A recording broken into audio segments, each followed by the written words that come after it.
नमः सिद्धेभ्यः।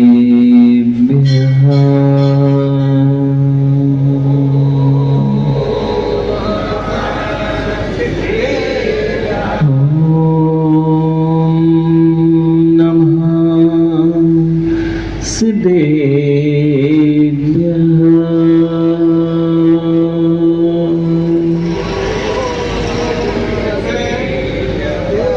ॐ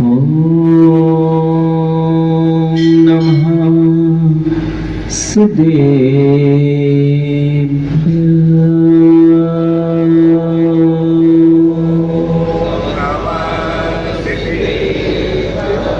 मुक्तामुक्तैकरूपाय कर्मभिः संवेदादिना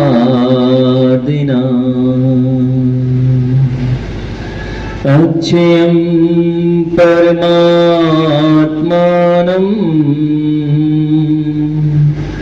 ज्ञानमूर्ते नमामि तं। ज्ञानमूर्ते नमामि तं। ज्ञानमूर्ते नमामि तं। प्रणमो अर्हन्ताणं प्रणमो सिद्धाणं नमो वैरियाणं प्रणमो वज्रायणं प्रणमो लोये सबसाहुणम्। बोलिए अनंत अनंत सिद्ध परमेष्टि भगवान की। देवादिदेव 1008 आदि तीर्थंकर प्रभु आदिनाथ भगवान की। देवादिदेव 1008 शांतिनाथ भगवान की। परम पूज्य आचार्य भगवान कुंद कुंद देव की। परम पूज्य आचार्य भगवान अकलंक देव की। परम पूज्य आचार्य भगवंत राष्ट्रकर गणाचार्य श्री 108 विराट सागर जी महामुनिराज की। परम पूज्य आचार्य भगवान अध्यात्म योगी चर्या श्रमणी 108 विशुद्ध सागर जी महामुनिराज की। द्वादशांग चिन्वाणी माता की। परम पूज्य समर्थ सागर जी महाराज की। मस्तिष्क में उठने वाली वो विचारों की धारा जो जीव को अत्यंत अस्थिर कर दिया करती है, वह विचारों की धारा शुभ और अशुभ में दोलायमान होती रहती है। हर व्यक्ति अपने अंतरंग में उस आनंद की अनुभूति को लेना चाहता है, लेकिन फिर भी उसका मस्तिष्क इस तीव्र गति से उन ओर जाता है, उस ओर जाता है जहां पर वह अपने आप को शांत नहीं कर पाता है। हर व्यक्ति के अंतरंग में विचारों की धारा शुभ और अशुभ रूप में दिखाई दे रही है। और वास्तविकता में अगर वर्तमान की परिस्थितियों को देखा जाए तो शुभ की धारा भी विलीन होती गई है और अशुभ की धारा ही बढ़ती जा रही है। अनेक बार प्रत्येक जीव यह चाहता है मैं किसी के विषय में अशुभ ना सोचूं, मेरे अंतरंग में बुरे विचार ना आए, मेरे अंतरंग में कलुष परिणाम ना आए, मैं कभी भी किसी बात पर क्रोधित ना हो। मेरे अंतरंग की वह मस्तिष्क की धारा लेकिन उसके विपरीत ही चला करती है। मेरे अंतरंग में दूसरों के प्रति बुरे भाव आते हैं, विचार अच्छे भी करना चाहें तो अच्छे नहीं हो पाते। कितनी बार ऐसा ही होता आया है और उसका कोई उपाय मेरे पास दिखाई नहीं देता है, या ये कहें उपाय होता है लेकिन फिर भी हम उपाय करते नहीं हैं और उस पर ध्यान नहीं देते हैं। इसलिए कभी भी मेरे मस्तिष्क में आज तक शांति का वेदन नहीं हुआ है। आज यदि शांति का वेदन करना है तो आचार्य भगवान अकलंक देव से मिलना, वह परम शांति का वेदन कब होगा? जब तक मैं अपनी जड़ बुद्धि को जड़ में लगाए रहूंगा तब तक मुझे कभी शांति का वेदन नहीं होने वाला है। युवाओं, ध्यान रखना बच्चों, अभी जिस मस्तिष्क में आप हो, जैसे जैसे बड़े होते जा रहे हो, कलुषता हृदय में आती जा रही है, क्योंकि वातावरण ऐसा होता है कि वही सुनते हैं, वही देखने मिलता है, और जहाँ जाओ वही अनुभव होता है जो मेरी कलुषता को बढ़ाता है। जो दौड़ लग रही है जीवन की, उसमें मात्र जीवों को भोगों की ओर ही आकर्षित किया गया है, भौतिकता की ओर ही आकर्षित किया गया है। और भौतिकता यानी चिराग, भौतिक वस्तुएं जो होती हैं वह जड़ होती हैं या चेतन होती हैं? जितनी भी भौतिक वस्तुएं वे स्वयं कह रही हैं, जितना भौतिकवाद है, भौतिक विज्ञान है, भूत चतुष्टय, भू चतुष्टय से जो बना होता है उसी का नाम भौतिक होता है। और उस भौतिकता में कभी चैतन्यता नहीं होती है। लेकिन आज जो चैतन्य प्राणी है वह जड़ का सेवक बना हुआ है। आप लोग किसकी सेवा करते हो? आपकी सेवा कोई करता है कि आप किसी की सेवा करते हो? माँ, जिसकी सेवा चल रही है, जिसके लिए लोग दौड़ रहे हैं, अच्छा देखो, शरीर जो है वह चेतन है कि जड़ है? जिसकी रक्षा करना है, काले बाल करना है, क्यों करना है? एक चैतन्य जीव के परिणाम सदैव और सदैव जड़ वस्तु की रक्षा में लगे हुए हैं। चाहे वह बाहरी भौतिक वस्तुएं हैं, चाहे वह अपना शरीर हो, वह शरीर भी जड़ है। जो टिकना नहीं है उसकी तुम रक्षा में लगे हो, और जिस पर स्थायी रहना है उसकी किसी को चिंता ही नहीं है। कभी सोचा आत्मा के बारे में बेटा? कभी सोचा चैतन्य द्रव्य के बारे में? शायद जीवन ऐसा ही निकल जाता है अनंत जीवों का कि कभी जो मैं हूं उसके बारे में सोचता नहीं है, और जो जड़ है उसकी पूरी की पूरी रक्षा कितनी बार नहलाता है। यदि यहाँ थोड़ा सा दाग लग जाए, थोड़ा सा कोई रोग हो जाए, अथवा छोटे सा घाव हो जाए, उसके लिए मलहम पट्टी लगाने तैयार है, वैद्य के पास जाने तैयार है। यानी नीरज पुत्र बेटा, कभी कोई घाव हो जाए तो कितनी जल्दी डॉक्टर के पास पहुंच जाता है जी। लेकिन जैसे घाव शरीर में हुआ है वैसे तो तुम उसको सुधारने जाते हो, लेकिन मन में कलुषता आती है तब कभी किसी को वैद्य को ढूंढने जाते हो क्या? माँ, हाथ गल जाए तो हाथ अलग करना पड़ता है। हाथ में यदि अध्यक्ष जी, प्रेमचंद जी, यदि हाथ में सड़ान होने लग जाए तो सड़ान यदि हो गई हाथ में तो कुछ दिन बाद वह हाथ ही पृथक करना पड़ेगा। ऐसे ही यदि मन की सड़ान को ज्यादा दूर नहीं किया गया तो तुम्हारे वह मन किसी काम का नहीं रह जाएगा। उससे कुछ करवाना भी चाहोगे तो वह करने को तैयार नहीं होगा। आज यही स्थिति हो रही है, यानी डॉक्टर के पास जाते हो लेकिन जो मन के डॉक्टर हैं, जो चैतन्य के डॉक्टर हैं, ऐसे वह देव शास्त्र गुरु के चरणों में आने के लिए तुम्हारे पास समय नहीं होता है। मां, जितना तुम जिनालयों से दूरी बनाओगे, जितना तुम्हारे बच्चे जिनालयों से देव शास्त्र गुरु से दूर होते जाएंगे उतने वे अशांत होते जाएंगे।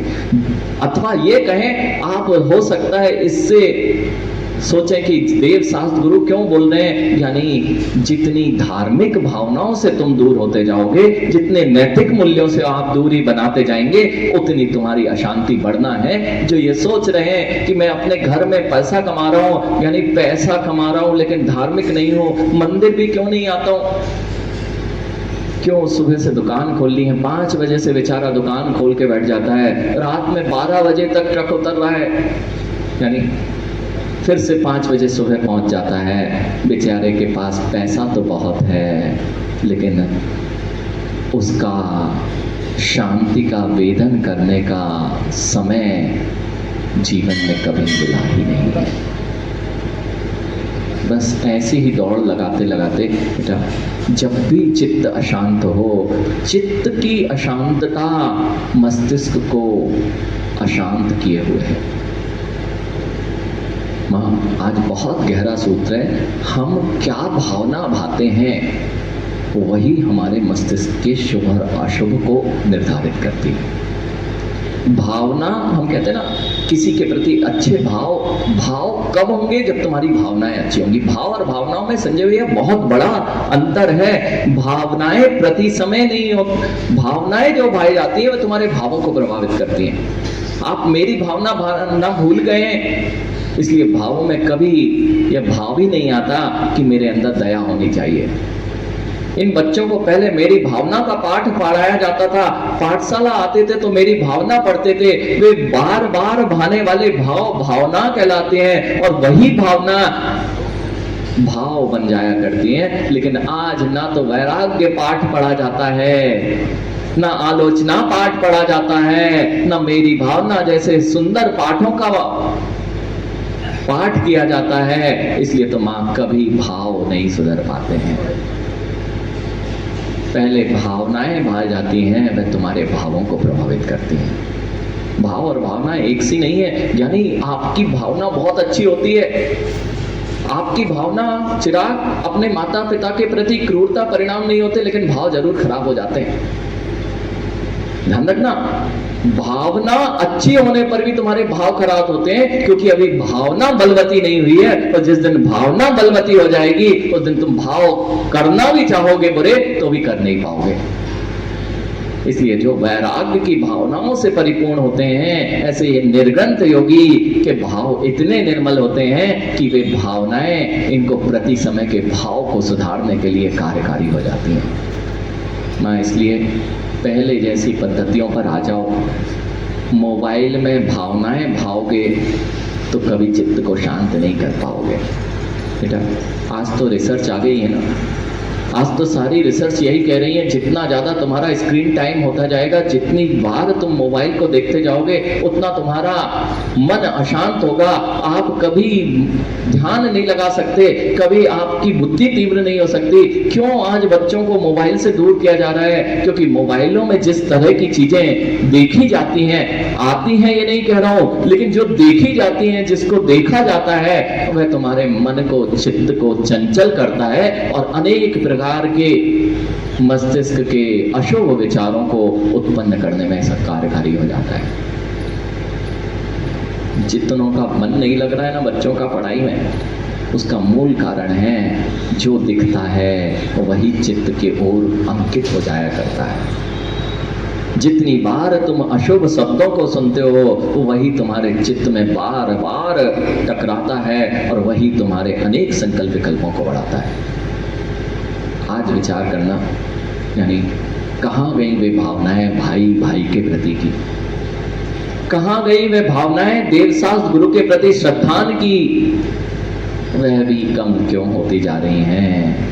क्योंकि हमारी जो भावनाएं हैं वे बहुत कलुषित होती जा रही हैं। माँ, भावनाओं को संभालना सीख लो, भाव सुधरना प्रारंभ हो जाएंगे।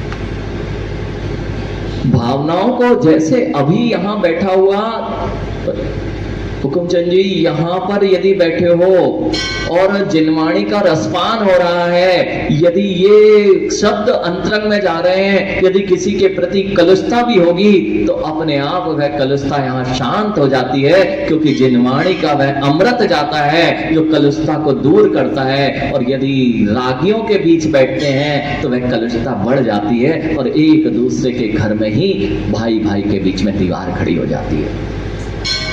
सत्य यही है, चाहे जिनालयों की दीवारें खड़ी हो रही हो, चाहे पंथ की दीवार खड़ी हो रही हो, चाहे संतवाद की दीवार खड़ी हो रही है, इसमें तुम्हारी भावना ही कलुषित है। दीवारें बाद में खड़ी होती हैं, पहले चित्त में दीवार खड़ी हो जाती है, उसके बाद बाहर की दीवारें खड़ी दिखाई देती हैं। माँ, यदि घर में दीवार खड़ी हो रही है ना तो देख लेना, दीवार तो जड़ है, वह खड़ी अपने आप नहीं हो सकती है। तुमने अपने चित्त में कितनी बड़ी दीवार खड़ी पहले ही कर ली थी, जिसके कारण ऐसा हो रहा है। इसलिए ज्ञानियों, जिसके पीछे दीवारें खड़ी हो रही हैं वह सब जड़ है, जिसके पीछे आप लड़ झगड़ पड़ते हो, दीवारें खड़ी कर लेते हो, वह सब जड़ वस्तुएं हैं। एक भी जड़ वस्तु तुम्हारे साथ, तुम्हारा साथ नहीं देने वाली, फिर भी तुम उसका साथ देते हो। हाँ, क्या ऐसा नहीं होता है क्या? हम जिसका साथ दे रहे हैं वो साथ जाता नहीं। मुकेश भैया, जिसके साथ लगे हुए हैं, किसको पुष्ट करने में लगे हुए हैं? करते रहना मोहनलाल जी पुष्ट, अपने शरीर को चमकाते रहना पुष्ट। ये तुम्हारे साथ जाने वाला नहीं है। यदि चैतन्य पर ध्यान दिया जाता, जो तुम्हारे साथ रहने वाला है, यदि वह पुष्ट हो जाता तो शरीर भी अपने आप संतुष्ट और पुष्ट ही मिलता। लेकिन उसकी ओर ध्यान नहीं है। यदि इन बच्चों से कहो धार्मिक भावनाओं से जियो, बेटा धर्म क्या कहता है? धर्म वही कहता है जो तुम्हारे चित्त में आनंद उत्पन्न करता है। किसी के विषय में अशुभ सोचोगे, किसी के विषय में अशुभ सोचोगे, तुम सोचो मैं सोच ही तो रहा हूं, लेकिन हृदय से मिलना, क्या वह अशुभ सोच, वह अशुभ विचारधारा तुम्हें कभी आनंद लेने देती है क्या? और दर्शन कहो या धर्म कहो, धर्म आपसे क्या कह रहा है? अरे प्राणी मात्र के प्रति जब शुभ भावनाएं भाई जाती हैं और जब हर के प्रति तुम्हारे मंगल भाव होते हैं तो तुम्हारा मंगलाचरण अपने आप हो जाता है, तुम्हारे अंदर में चित्त में अपने आप शांति आती है। कभी देखना किसी का सहयोग करके, मां जिससे बैर था उससे क्षमा मांग के देखना। जिस बहू के साथ में तुम्हारी अनबन थी, उससे आज जाके अपने उस बैर की दीवार को तोड़ के देखना, वह सुखी होगा। उससे ज्यादा तुम्हारे चित्त का आनंद बहुत अधिक बढ़ जाएगा। अरे जब बैर बंधा होता है ना, तो दिन भर मस्तिष्क क्या चलता है? यह मस्तिष्क क्या चलता है? उसके प्रति अनेक प्रकार के उपद्रव करने के भाव मस्तिष्क में आया करते हैं। और जैसे ही बैर छोड़ दिया, चित्त शांत क्यों नहीं होता? मस्तिष्क शांत क्यों नहीं होता? यानी आज एक विद्या सीख लो, इन योगियों से एक विद्या सीख लेना चाहिए। बेटा ध्यान करना, मंदिर आना, जितनी बुद्धि को तीव्र करना हो उतना तुम्हें एकाग्र चित्त होकर मन में, भावनाओं में निर्मलता लानी होगी। ये जिनालय क्या करते हैं? तुम्हारे मस्तिष्क को शांत करते हैं। नहीं तो जो नहीं आ रहे ना, इतने संक्लेशित हैं, इतने संक्लेशित जीव हैं, इतनी तीव्रता से दिमाग इधर उधर भागता है, इतनी तीव्रता से भागता है। हो सकता है वो बंदर तो कम चंचल है, लेकिन तुम्हारे मस्तिष्क की जो चंचलता है वह तो बहुत तीव्र है। करना ये होगा, यानी वो करना क्या होगा? योगियों से कुछ सीखना होगा कि अपने जीवन में कैसे हम अपने मस्तिष्क को शांत करें। मस्तिष्क को शांत करना है तो अपने चित्त को शांत करना होगा। दोनों चीजें बहुत भिन्न है, ध्यान रखना।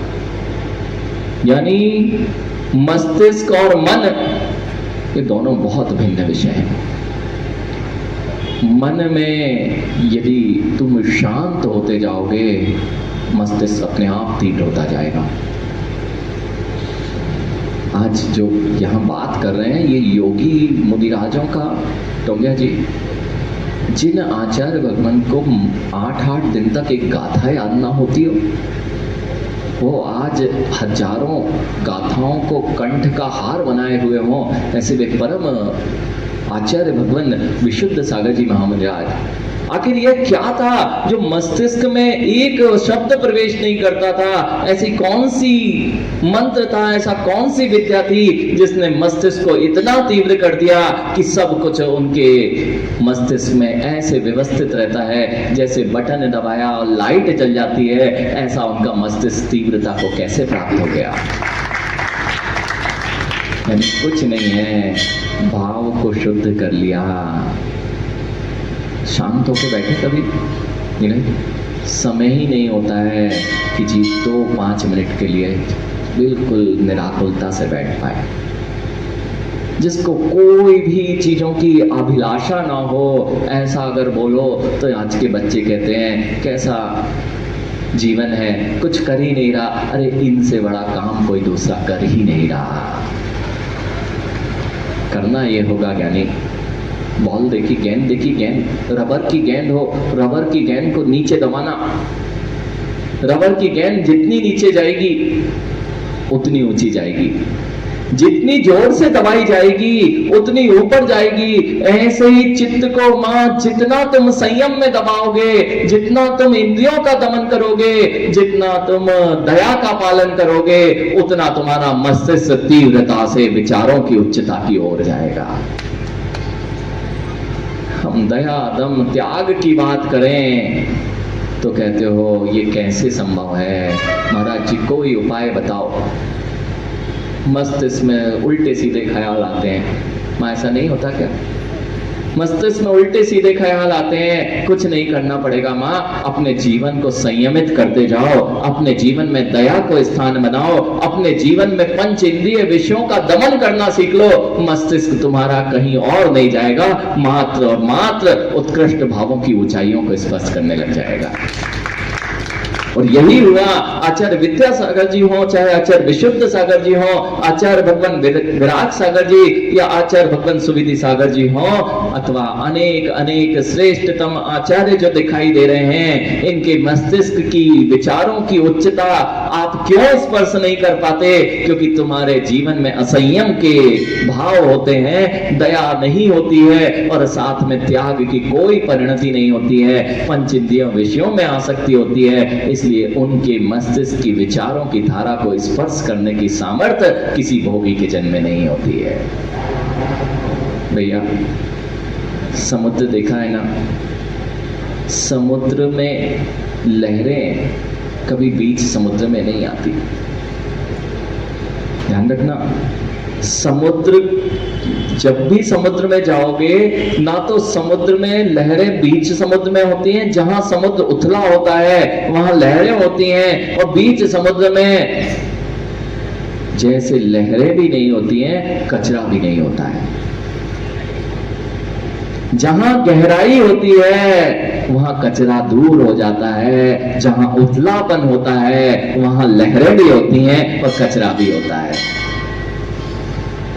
मोहनलाल जी बहुत विचार करनी है, यानी हम उथले उथले जीवन में आ गए हैं, इसलिए शुभ और अशुभ की तीव्रतम लहरें हमारे जीवन में उठती हैं। प्रेमचंद जी, जितना हम उथले रहेंगे उतने विचारों की ऊंच नीच हमारे मस्तिष्क में जन्म लेगी, और जितनी कलुषता हमारे जीवन में होगी वह उथलेपन की ही होगी। जितने तुम गहरे होते जाओगे, यानी गहराई को माप पाना भी, आज समुद्र की गहराई को माप पाना भी मानव मस्तिष्क के परे हो जाता है।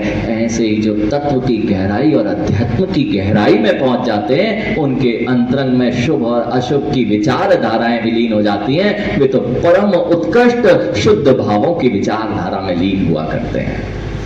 इसलिए ज्ञानी, जो रहस्य आपके सामने के ही रहस्य, कई बार ये होता है अजमेर ज्ञानियों, कई बार बकलीवाल जी, कई बार ये होता है सामने वही चीज आप देखते हो और वही चीज भगवंत आचार्य भगवान देखते हैं। क्योंकि जी जब प्रवचन में बैठते हो तुम्हारा तो ध्यान ही नहीं जाता है कि वहां क्या चीज थी, कितना गहरा रहस्य छुपा था, और जब वे तुम्हें प्रवचनों में उसी रहस्य के बारे में बतलाते हैं तो कहते हैं हमारा तो बुद्धि नहीं चली। और कहां से प्रवचन देते संजय भाई? आचार्य भगवान के प्रवचन कहां से होते हैं? आपके बीच के ही प्रवचन आपको सुना दिए जाते हैं, लेकिन रहस्यों को खोजने की सामर्थ्य हर व्यक्ति के पास नहीं होती। बेटा आज जो विद्या चल रही है स्कूलों की, वह मात्र और मात्र रटन विद्या चल रही है। इससे पढ़ा उससे बहुत बड़ा अंतर है, प्रज्ञा में बहुत बड़ा अंतर है, मेधा में बहुत बड़ा अंतर है, मात्र तुम्हारा स्मरण शक्ति में। ये सारी चीजें अलग अलग हैं। कभी भी स्मरण शक्ति वाले को मेधावी छात्र नहीं कहा जाता।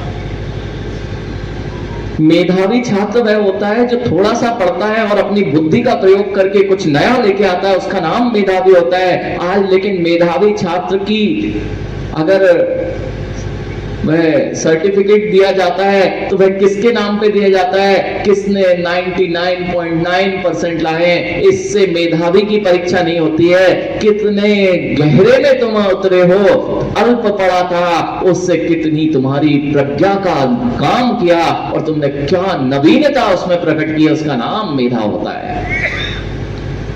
और आज मेधा की बात नहीं है, रटा हुआ विद्या है। और इनसे बच्चों से कहो कि भैया 2 और 2 4 होते हैं, तो 1 मिनट रुको, पहले देख लें कि 2 और 2 4 होते हैं। यानी आज ये कलुष परिणामों को, अभी यहां बहुत सारे लोग बैठे, विष्णु जी, जो पुराने व्यापारी थे, कुलसी, जो पुराने लोग थे, आप लोग जो अपने जीवन में कितना क्या ब्याज होगा, ये सब व्यापारी लोग हैं, ब्याज की तो अच्छे से जानते हैं। कितने साल में कितना ब्याज बन जाएगा और क्या हो जाएगा, इन बच्चों से पूछो तो पता चला फॉर्मूला ही याद नहीं है, और कैलकुलेटर उठाएंगे तब कर पाएंगे। और आप आज तक अपने बही खातों में सही करते आए थे, सत्य ना। और समय भी नहीं लगता था। ये क्यों होता था? पहले मात्र पैसा नहीं दिखता था, पहले जो विद्या अर्जन होता था उसमें उपकरणों का प्रयोग नहीं होता था, मस्तिष्क का प्रयोग होता था। आज उपकरणों का प्रयोग है, मस्तिष्क का प्रयोग शून्य है। और AI तो और इनके लिए, जैसे मान लो मस्तिष्क को चलाने का काम ही बंद कर दिया है भैया। इसलिए विद्या अर्जन करना होना तो पूर्व की विद्या अर्जन का पुनः पुनः आपको स्थान लाना पड़ेगा। पूर्व में अगर विद्यालयों में जाते थे, पैर लटका के कोई विद्या अर्जन नहीं होता था, ध्यान रखना माँ, पैर लटका के विद्या अर्जन नहीं होता था, झूठे मुंह विद्या अर्जन नहीं होता था, मोबाइल जैसे चीज उपकरण नहीं थे। जब वहां विद्या अर्जन होगा तो मात्र वहां पर आपके सामने जो पुस्तक होगी वही होगी। आज 50 तरह की चीजें तुम्हारी टेबल पर होती हैं। विद्या अर्जन में पैर लटका होता है, जूते पैर में होते हैं, और मुख में कुछ होता है, और कानों में मोबाइल का वह डोरी लगी होती है। यानी चित्त कहाँ जाएगा और कितना ग्रहण कर पाएगा। और सबसे पहले स्कूलों में, विद्यालयों में जाके पहले मंगलाचरण होता था, तब जाके विद्या आरंभ होती थी। अब तो मंदिरों में भी मंगलाचरण बंद कर दिए। माँ समझो, ध्यान रखना, विनय प्रकट होती थी तो विद्या आती थी। आज विनय का अभाव हो रहा है, विद्या से दूरी हो रही है। और विनय जो गुण है वह आपकी भावनाओं का गुण है, वह आपके अंतरंग के चित्त का गुण है। यदि उसे आप निर्मल नहीं कर पाओगे तो विद्या चलना, विद्या का आना बहुत मुश्किल है। इसलिए ज्ञानियों, जो ये विद्या चल रही है पैर लटका के, एक आध चीज माँ बदबूदार आपके घर के पास रख दो, आपके टेबल के पास में बदबूदार चीज रख दीजिए, कितना मन लगेगा किसी कार्य में। जितने बच्चे बेटा ये जूते चप्पल पहन के, लेदर के बेल्ट पहन के स्कूलों में जाते हैं, वह सब नकारात्मक चीजें तुम्हारे मस्तिष्क में जाती हैं। चाहे वे मुख के माध्यम से अभक्ष्य वस्तुएं जाएं, अथवा सुगंध के माध्यम से रखी हुई बाहर की लेदर आदि की चीजें अथवा जूते की चीजें जाएं, वह तुम्हारे मस्तिष्क को काम ही नहीं करने देती। अब तो बड़ी विषमता है। अब तो और विषमता ये हो गई है, यानी कोमल जी, अब तो और विषमता ये हो गई है कि जिनालयों को भी तुमने जिनालय नहीं छोड़ा है। अब तो यहाँ भी आके जिनेंद्र भगवान और देव साहस गुरु के पास में भी वह विनय गुण ही नहीं आता है, झुकना ही बंद हो गया है। माँ, जिनके कमर दर्द और पीठ दर्द आज तक ठीक नहीं हो रहे हैं, तुमने झुकना छोड़ दिया, इसलिए झुकना बंद हो गया है। हाँ, हर काम भैया, हर काम बिना झुके सीढ़ी चढ़ना नहीं, लिफ्ट से जाना है। भैया भोजन करना था तो बैठ जाते थे तो घुटने चलते रहते थे, भगवान के पास आते थे तो थोड़ा झुक जाते थे तो घुटने ऊपर नीचे होते रहते थे, और घर में माँ झाड़ू पोंछा करते थे तो कम से कम झुक जाती थी कमर। अब तो वह बंद है, यहाँ तक कि ये सब नहीं भी करते थे तो कम से कम 2 नंबर जाते थे तो वहां तो झुक जाते थे, अब वह भी बंद कर दिया है। सत्य तो यही है, वहां भी घुटने का काम नहीं, वहां भी तो जो भाई जिसका काम लेना बंद कर दो, अरे ये इसका ही माइक थोड़े दिन ऐसे ही रखे रहने देना भैया, ये माइक को हिलाना डुलाना नहीं, 2 महीने बाद ही देखना, खोल के दिखाना भैया, इसको हिलाना डुलाना नहीं, जहां से जॉइंट है ऊपर नीचे मत करना, इसको भी नहीं हिला पाओगे। ऐसे ही जो कल पुर्जे तुम्हारे काम करना बंद किए, तुमने कल पुर्जों का काम लेना बंद कर दिया, और जैसे ही बुद्धि का काम लेना तुमने शुभ में बंद कर दिया, इसलिए उसमें भी जंग लग गई है। समझो ज्ञानी, जंग लग रही जंग। इसलिए क्या निर्मल परिणाम होने चाहिए, और जैसे ही निर्मल परिणाम होना, चेहरा अपने आप बदलता है। जिस दिन अंदर में अनेक उपद्रव चल रहे हो मस्तिष्क में हितेश, जब दूसरों के अहित की बातें मस्तिष्क में आ रही हो, तुम चेहरा प्रसन्न करके बताओ, और सबके प्रति शुभ भाव तुम्हारे अंतरंग में चल रहे हो, विचारों में उत्कृष्टता चल रही हो, चेहरा अपने आप कह देगा कि क्या जीव है, कितना प्रसन्न रहता है। इसलिए भैया जिनको श्रृंगार की आवश्यकता पड़ रही है ना, वे अंदर से कलुष जीव हैं, और जिनके अंतरंग में शुभ भावों की परिणति और धार्मिक और नैतिक मूल्यों की परिणति चल रही है, उनका चेहरा ही दूसरों को आकर्षित कर लेता है। बच्चों इसलिए सीखना, बाहर के मेकअप से कोई अच्छा नहीं दिखता है, अंतरंग में कितने अच्छे भाव चल रहे हैं वही तुम्हारा चेहरा और तुम्हारे लोगों के प्रति तुम्हारे भावों को निर्धारित करता है। ये बच्चे देखो कितने सुंदर लग रहे कि नहीं, यानी ये तब तक सुंदर लगते हैं जब तक कलुषता नहीं सीखते हैं। जब तक इन्होंने 2 के 5 इधर का उधर ये करना सीख लिया है, तुरंत इनके चेहरों की वह भाव भंगिमा विलीन होना प्रारंभ हो जाती है। इसलिए ज्ञानी आज जो यह कहानी, यह जो श्लोक चल रहा है, वो यही बता रहा है निर्ग्रंथ योगियों की क्या दशा होती है, ये ऐसे क्यों दमकते हैं, यानी जिनके अंतरंग में जरा भी कलुषता नहीं होती है, उनका चेहरा अपने आप स्वयं दमकता मिलता है।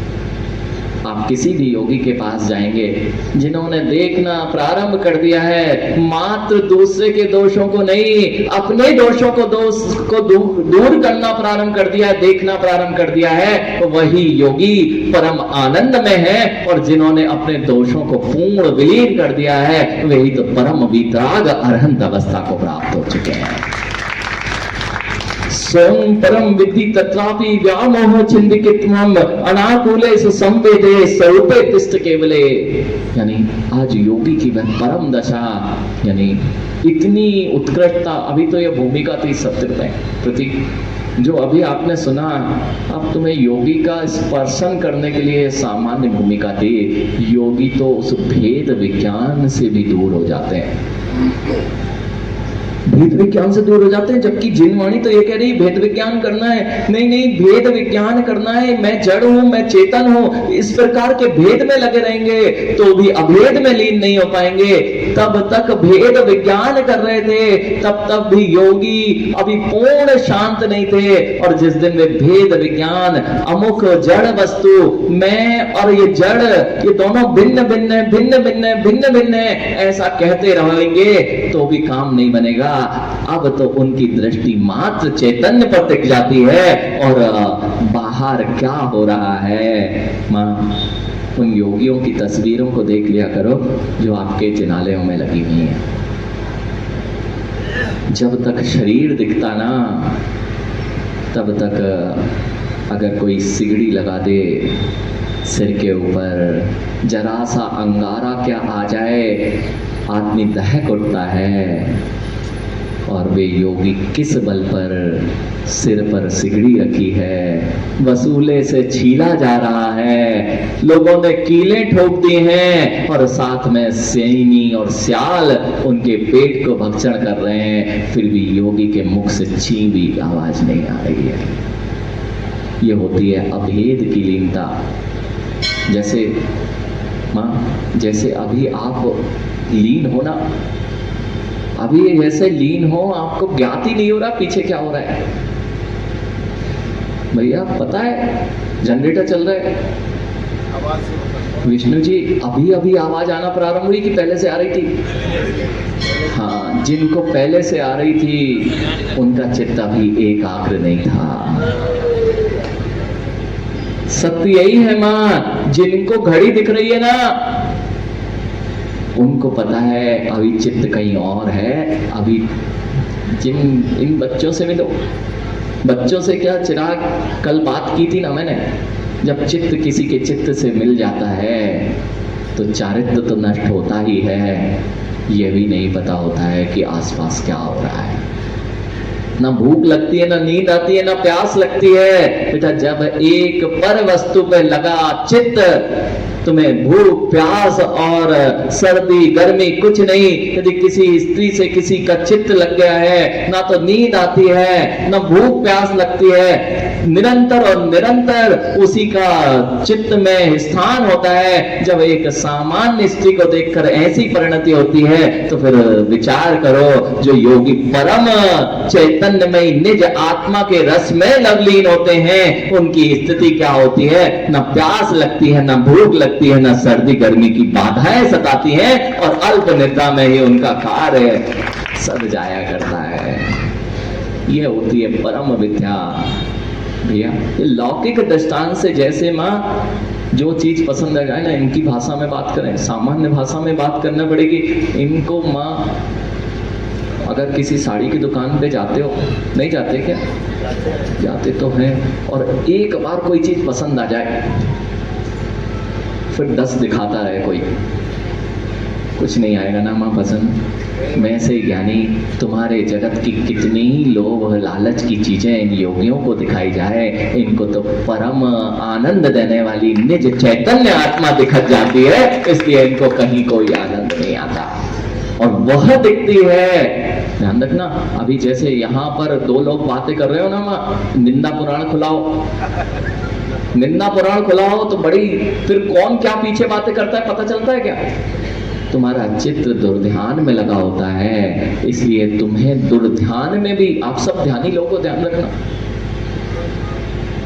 जितने लोग बैठे हैं अध्यक्ष जी ये सब ध्यानी है, और इन जैसा ध्यान अगर योगी लगाने लग जाए, हाँ आप जैसा ध्यान योगी लगाना है, क्योंकि ध्यान में प्रत्येक जीव रहता है, लेकिन ध्यान के परिणाम कौन से हैं? शुभ वस्तुओं पर ध्यान है कि अशुभ पर ध्यान है, बस यही अंतर होता है। तुम्हारा सारा ध्यान भोग की सामग्रियों पर, आकांक्षाओं पर होता है, इसलिए दुर्ध्यान होता है, और योगी का ध्यान इनसे परे निज चैतन्य द्रव्य पर होता है, इसलिए वे परम ध्यान और धर्म ध्यान की श्रेणी में होते हैं। बदलना कुछ नहीं है। जितने लोग कहते हैं ना ध्यान नहीं लगता, बेटा कुछ नहीं, ध्यान लगे कैसे? ज्ञान है नहीं, ध्यान लगे कैसे? अरे ध्यान क्या है? अपनी प्रज्ञा को, अपनी बुद्धि को, अपने विचारों को उस ओर एकत्रित कर लेना जहां पर अशुभ ना हो, कलुषता ना हो, राग द्वेष ना हो। अब तुम्हारे पास में कुछ बचा ही नहीं है, क्योंकि मैंने पहले ही कहा, मां भावनाएं बंद कर दी हैं, शुभ भावनाओं के शब्द ही सुनना बंद हो गए हैं, तो परिणामों में निर्मलता कैसे आए? सत्य नहीं है क्या? इसलिए ज्ञानियों, जितने पहले माँ वो दिन भी एक बार पुराण ले आओ। अब तुम वो दिन अगर आ जाए जब माँ भोजन बनाती थी, माँ पाठ चलते थे,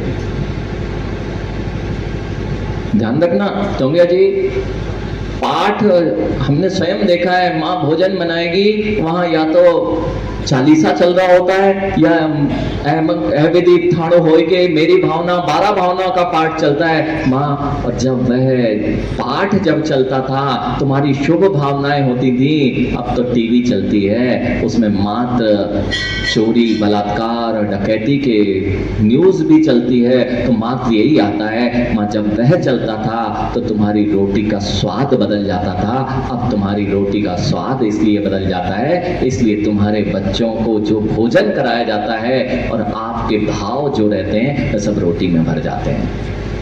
आपको लग रहा होगा ऐसे कैसे संभव, रोटी में क्या भाव भरते हैं क्या महाराज जी? सुशील जी रोटी में क्या भाव भर सकते हैं क्या?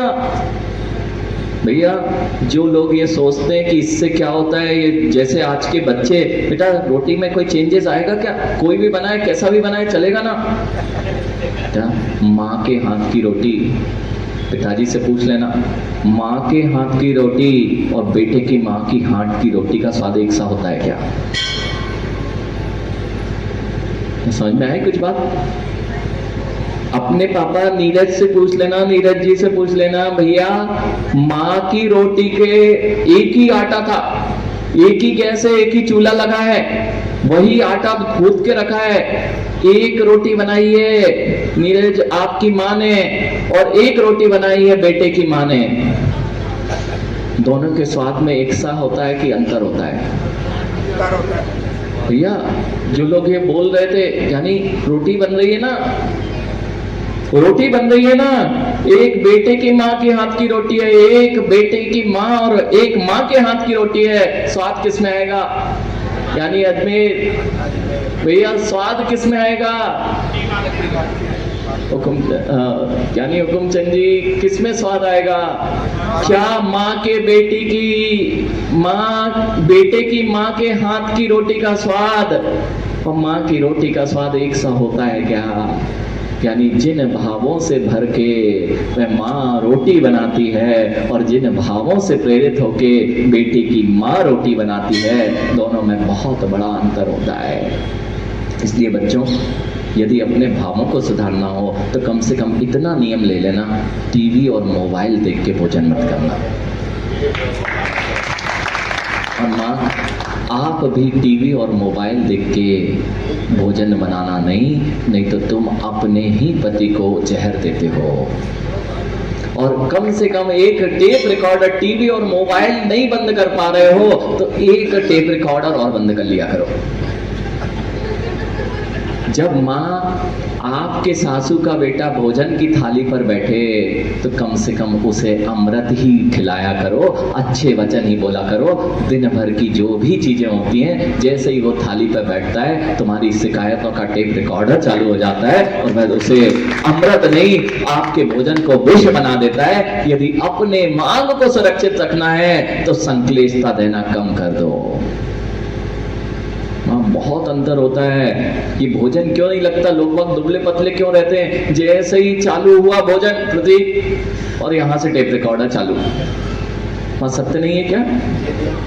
हाँ समझो ये हम पहले अगर भोजन होता था ना माँ, तो एक तो माँ इतने सुंदर तरीके से शुद्ध वस्त्रों में भोजन बनाया जाता था और शुद्ध भोजन वस्त्रों के साथ में सामने वाला पैर लटका के नहीं बैठता था, टीवी मोबाइल हाथ में लेके नहीं बैठता था। ये तो राजस्थान की परंपरा है, कितनी सुंदर परंपरा थी। नीचे बैठाया जाएगा जीवन माँ क्या, और तुम अब का खाना करने लगे हो। महाराज को भी कह रहे खा ले लो, अरे कहाँ खाने पे आ गए, यानी सब भूलते जा रहे हो। जीवन सुना ना, क्या शब्द लगता है भैया, जीवन लो, जीवन के बिना नहीं जाना। संजय भैया इस शब्दों में भी बहुत अमृत होता था। और आज तुमने जो खाना चालू, माँ ना तो काटना ना पीटना, इस शब्दों का प्रयोग जिन कुलों में नहीं होता है। जैन कुलों में इन शब्दों का भी प्रयोग का निषेध है। भैया भोजन कहो ना, यदि भोजन कह रहे हो तो अपने आप विशुद्धि बनेगी। अब तुमने माँ को भी माँ जैसे वात्सल्य भाव, भैया क्या नाम है, यानी नाम क्या है?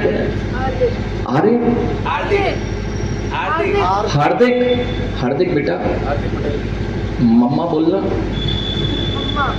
मम्मा और बोलना माँ।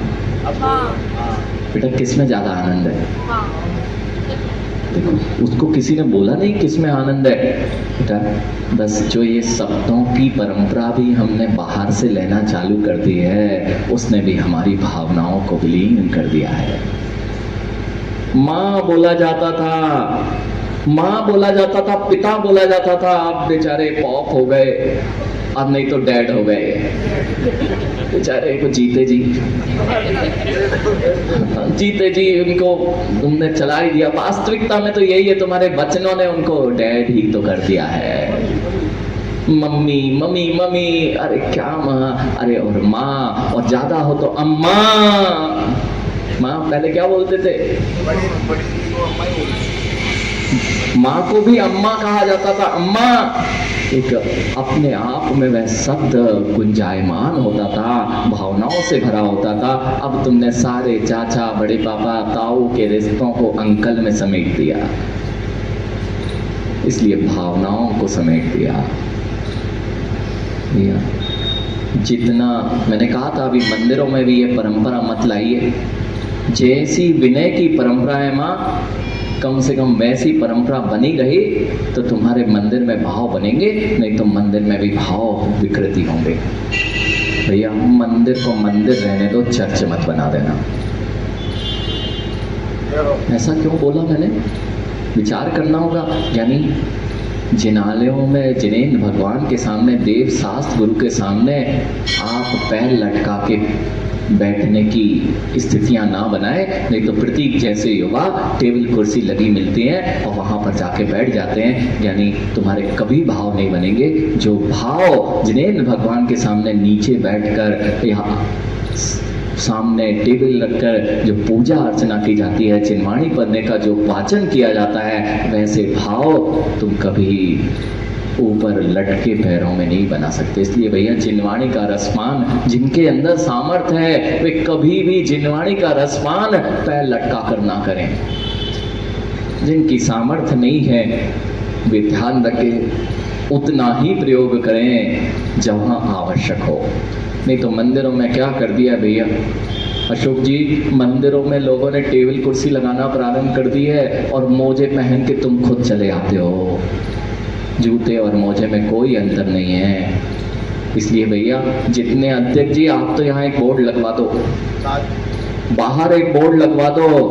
अरे लोग कहीं दूसरे जिनालयों की जगह किसी अन्य दर्शनों पर जाते हैं तो लोग शर्ट भी उतरवा देते, तो तुम उतार देते हो।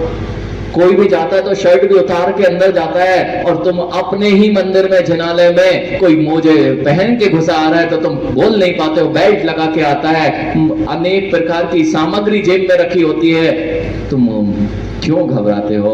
जिनालय है वहां पर लिख दो भैया मोजे। और यदि कोई मालिक को यह अधिकार दे दो कि यदि आप भी, अध्यक्ष जी भी, मालिक को यह अधिकार दे दो, अध्यक्ष जी भी यदि मोजे पहन के अंदर घुस रहे हो तो माली टोक सके कि भैया मोजे उतार के जाओ, यहाँ का नियम यह है कि बिना मोजे। और नहीं किया ना तो ये जिनालयों की विशुद्धि को बचाना तुम्हारे हाथ में नहीं रहेगा। विशुद्धि बचाना होगा तभी काम होगा जब हम अपने तन की शुद्धि रखेंगे, बाहर वचनों की शुद्धि रखेंगे, क्रियाओं में शुद्ध रहेंगे, तो शायद भावों की शुद्धि भी हम प्राप्त कर पाएंगे। और सब कुछ व्यर्थ करते गए, सब कुछ ऊपरी दिखावा करते गए। इसलिए बेटा यदि पढ़ाई भी करते हो ना तो मुख में कुछ लेके मत करना, और सबसे अच्छी बुद्धि चलाना हो तो जूते चप्पल पहन के कभी पढ़ाई नहीं करना, बिस्तर पर लेट कर कभी पढ़ाई नहीं करना। और यदि बहुत अच्छे से पढ़ना हो तो अपनी कमर को सीधा रखना, और अगर बैठ के जिस प्रकार से आसन लगा के अध्ययन किया जाता है वैसा अध्ययन किया जाएगा तो बुद्धि छमाछम नाचेगी।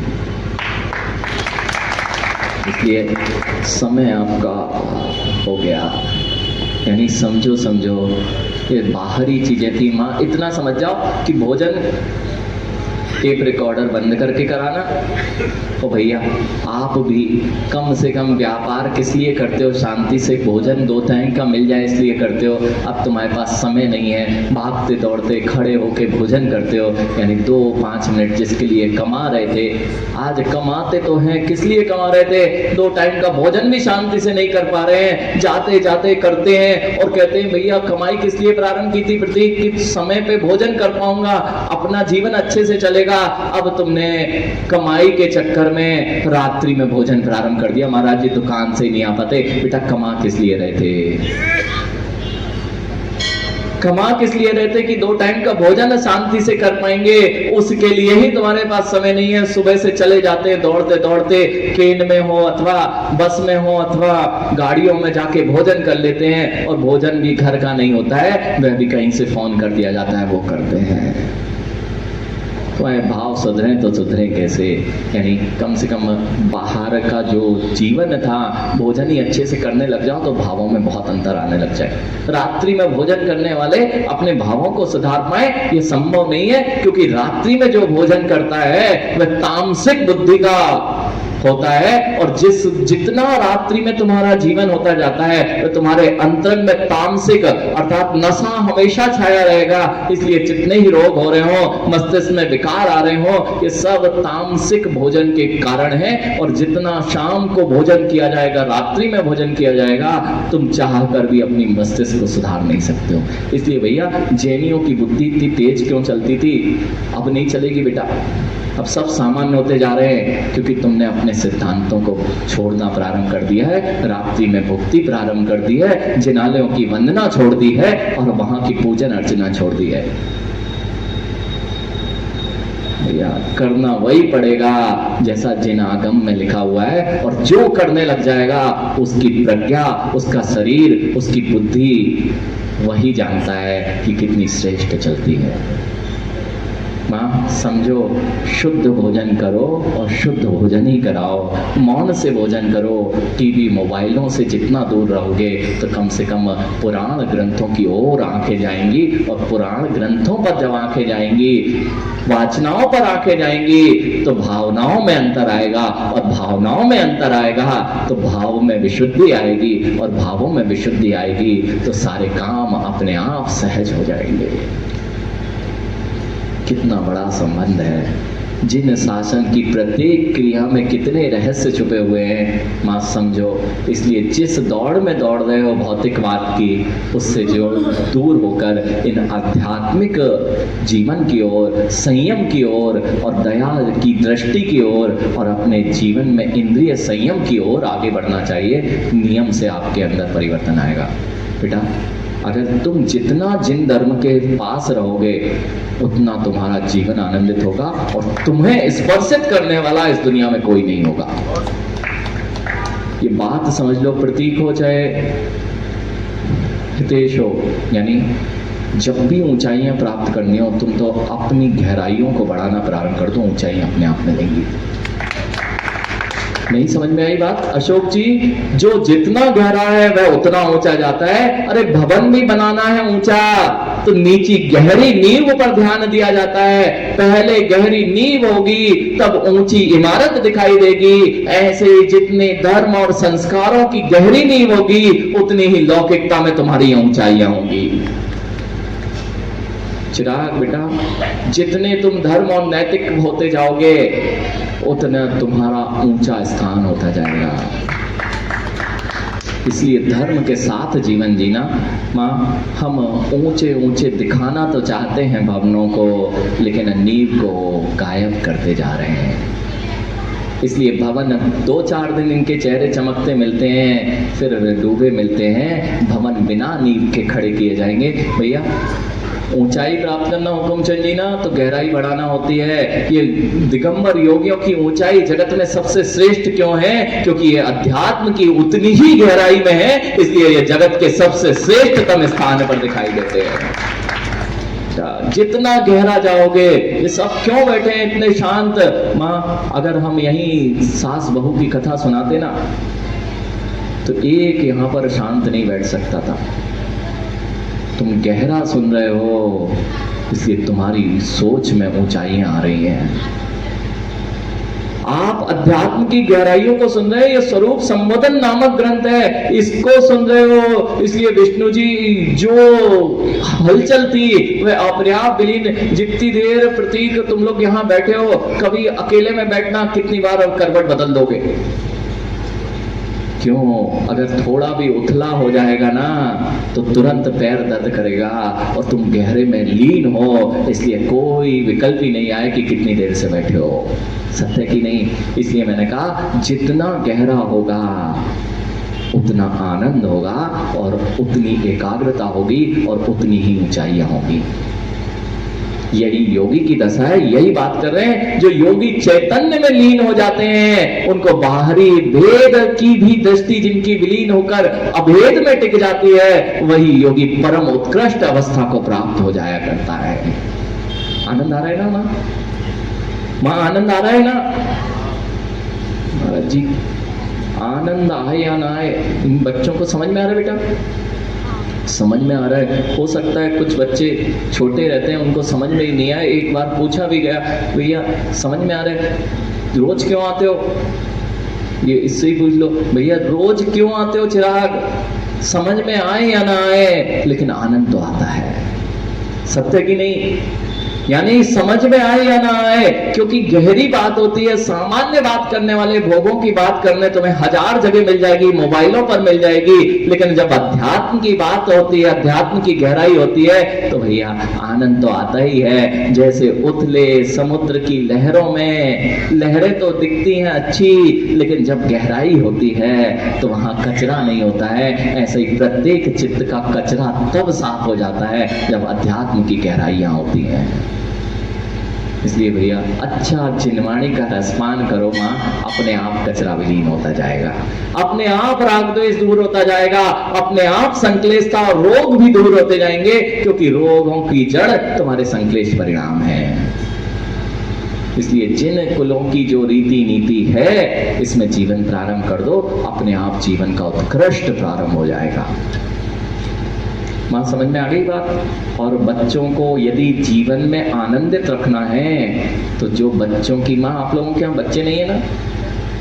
है महाराज जी, मंदिर नहीं भेजते, स्कूल तो भेजते हैं।